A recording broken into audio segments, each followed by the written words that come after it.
0312 a.m. along Venezuela's northern coast. A command order moves down the chain faster than expected. Radar crews switch modes. Patrol units change routes. What had been a measured response is now wider, louder, harder to reverse. On one screen, multiple contacts overlap. On another, a signal spikes where none existed minutes earlier. Voices tighten. Someone asks whether the Americans have crossed a line, or whether Venezuela just has. Then a radar locks on. No missiles launch, no bombs fall. But in that moment, restraint gives way to reaction. U.S. forces adjust posture. Venezuelan units press forward under expanded authority. Neither side fires first. Yet, within minutes, a single development turns this expanded response into something neither command fully planned for. An escalation begins to take shape. The expanded Venezuelan response does not emerge in a vacuum. It follows months of pressure built from smaller, quieter moves, U.S. surveillance flights that stop just short of sovereign airspace, naval presence that remains technically international, and political signals framed as deterrence rather than threat. Each action is calibrated to avoid escalation. Each one taken alone appears manageable. From Caracas, however, the picture looks different. Venezuelan command planners interpret these moves not as isolated gestures, but as a pattern. In their assessment, the risk is not an imminent strike, but normalization, an environment where U.S. presence becomes routine and uncontested. Allow that to settle and deterrence erodes without a shot ever being fired. The response, therefore, is designed to expand visibility and raise costs without provoking open conflict. This is where strategy begins to narrow. Venezuela's military options are limited by asymmetry. It cannot challenge U.S. air power head-on. It cannot sustain prolonged naval engagement. What it can do is complicate the environment, increase patrol density, activate additional radar nodes, and shorten the decision loop for frontline units. Authority shifts downward. Time for confirmation shrinks. Reaction replaces deliberation. For U.S. planners, the dilemma is equally sharp. Withdrawing signals. Weakness. Advancing risks misinterpretation. The objective is not dominance, but control, maintaining freedom of maneuver while preventing a localized response from turning into a regional crisis. That balance depends on predictability. Expanded response undermines that predictability. As Venezuelan forces widen their defensive posture, the battle space grows more crowded and less stable. More sensors mean more data, but also more false positives. More patrols mean greater coverage, but also more chances for accidental contact. Every added layer increases deterrence on paper while multiplying risk in practice. Both commands believe they are acting responsibly. Both believe escalation can still be avoided. The problem is that once responses expand, intent becomes harder to read and miscalculation easier to trigger. Preparation begins quietly, long before any public signal appears. Inside Venezuelan command centers, the expanded response translates into a series of technical adjustments rather than dramatic orders. Radar operators are instructed to maintain longer active windows. Air defense crews rehearse handoff procedures between sites that normally operate independently. Patrol commanders receive updated rules of engagement, still defensive but broader in scope, with less time required to seek higher approval. For the personnel executing these orders, the change is subtle but decisive. Authority is closer to the front line. Confirmation cycles are shorter. The margin for hesitation narrows. From the U.S. side, intelligence indicators shift almost immediately. ISR platforms register altered radar behavior. Search patterns widen, emissions last longer, and coverage overlaps in ways that suggest coordination rather than routine training. Analysts flag the change as significant not because it signals attack, but because it changes the risk calculus. Patterns matter more than intent. Satellite imagery shows increased movement at coastal installations. Maritime patrol routes tighten. Electronic signatures fluctuate, hinting at intermittent jamming or testing rather than sustained electronic warfare. None of it violates established thresholds. Together, however, they form a picture of a force preparing for interaction, not isolation. Human factors begin to surface. A Venezuelan radar technician on his third consecutive night shift hesitates as a contact flickers at the edge of detection range. Under the new posture, he reports it immediately instead of waiting for confirmation. On the other side of the picture, a U.S. watch officer notices the same anomaly through a different sensor and marks it as a possible misclassification event. Both see the same uncertainty. Neither sees the full context. The intelligence cycle compresses. Decisions that once took minutes now take seconds. Automated alerts trigger human judgment earlier than intended. Communication remains intact, but interpretation diverges. This is the paradox of expanded response. It improves readiness while amplifying ambiguity. As more systems come online and more personnel operate under elevated authority, the environment grows dense with signals and assumptions. Every new data point demands interpretation. Every interpretation carries consequence. In such conditions, escalation rarely begins with aggression. It begins with reaction. The shift becomes visible just after midnight. Along Venezuela's northern approaches, patrol density increases not dramatically but deliberately. Maritime units adjust spacing. Air defense elements transition from passive monitoring to active coordination. Radar coverage begins to overlap in layers, reducing blind spots while increasing the volume of returns. What was once a controlled perimeter now feels compressed. From the Venezuelan command perspective, this is still restraint. No strike packages are launched. No missiles are armed for immediate release. The intent is presence forcing acknowledgement, imposing caution, reminding any observer that movement through this space is no longer uncontested. But expanded response changes behavior faster than policy can track. A coastal radar site detects a fast-moving contact skirting the edge of its coverage. Under previous rules, the track might have been filtered out, logged, and reviewed later. Tonight, it is escalated immediately. Contact is handed off to a secondary sensor. The system flags it as unidentified but consistent. That phrase, consistent, carries weight. On the U.S. side, the same movement is routine. A platform operating legally, predictably, and within established parameters. Its crew notices the change almost instantly. Warning receivers spike briefly. Tracking illumination brushes the aircraft for seconds before dropping away. Nothing overt, nothing hostile, but unmistakably deliberate. Commanders adjust posture. The aircraft alters course slightly, not to withdraw, but to signal awareness. Supporting assets reposition at distance. Communication channels remain silent by design. Silence at this stage is considered safer than clarification. Meanwhile, Venezuelan units continue executing the expanded directive. Patrol boats close gaps. Air defense crews rehearse target assignment in real time.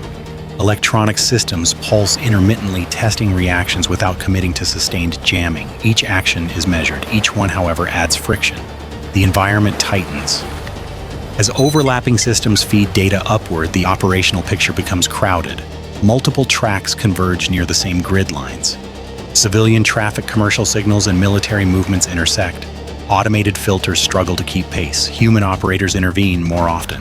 One contact stands out not because it is threatening, but because it behaves differently. It slows, then accelerates, then disappears behind clutter.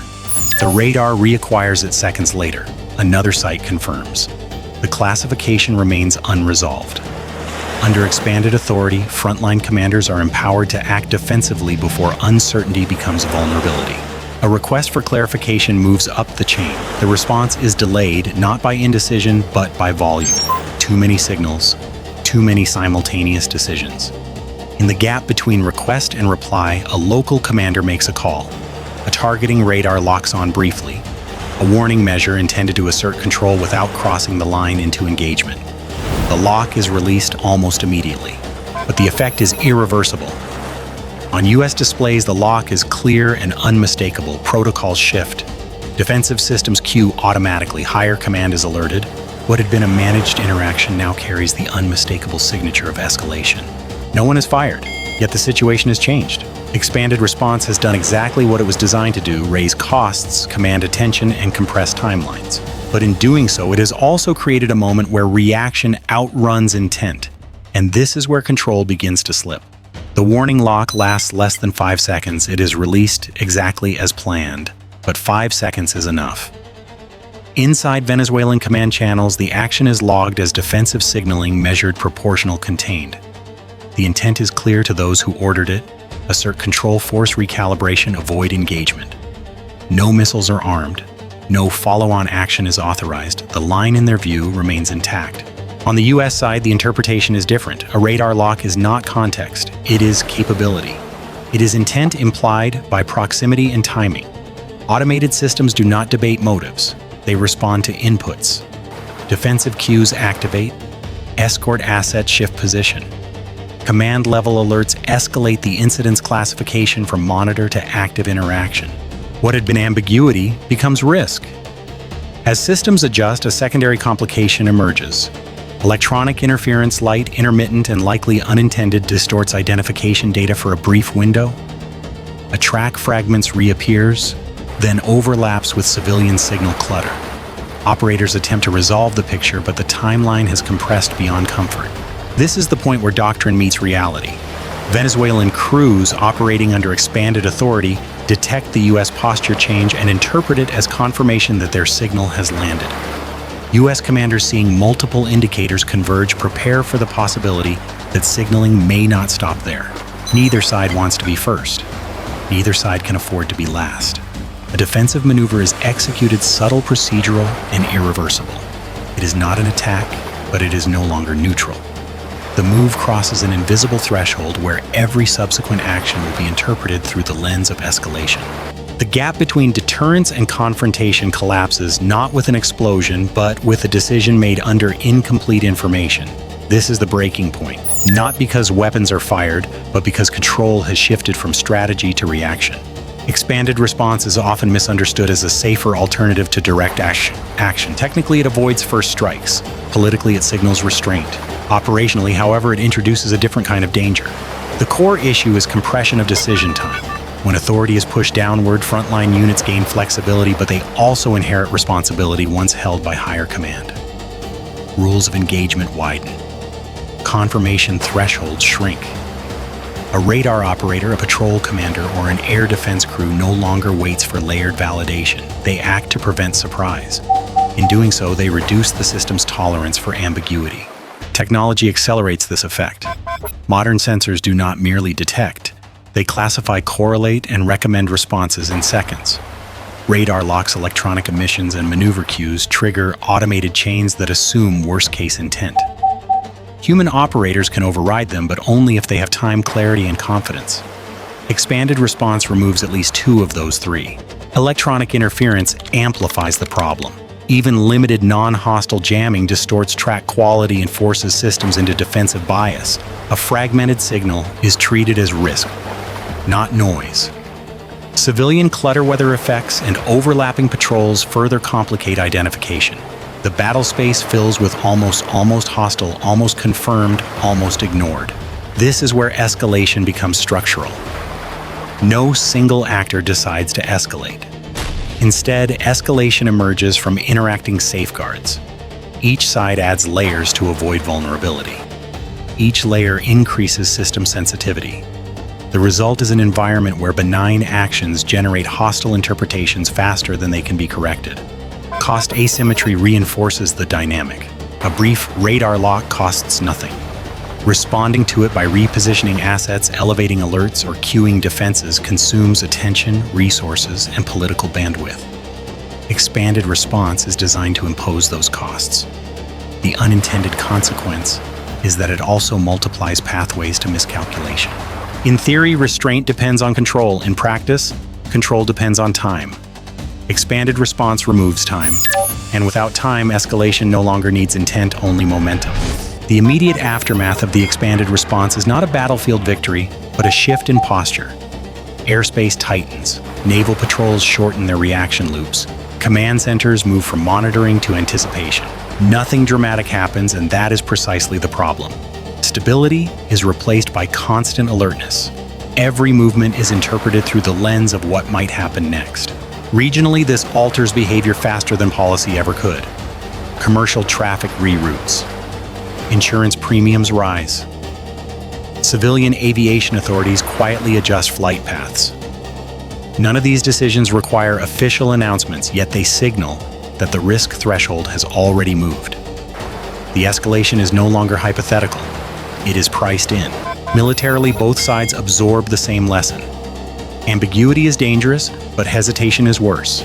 Units begin to operate closer to the red lines, not farther from them. Patrols are reinforced. Sensor coverage overlaps. Redundancy increases not to prepare for war, but to avoid surprise. Ironically, these defensive measures compress maneuver space even further, making accidental encounters more likely.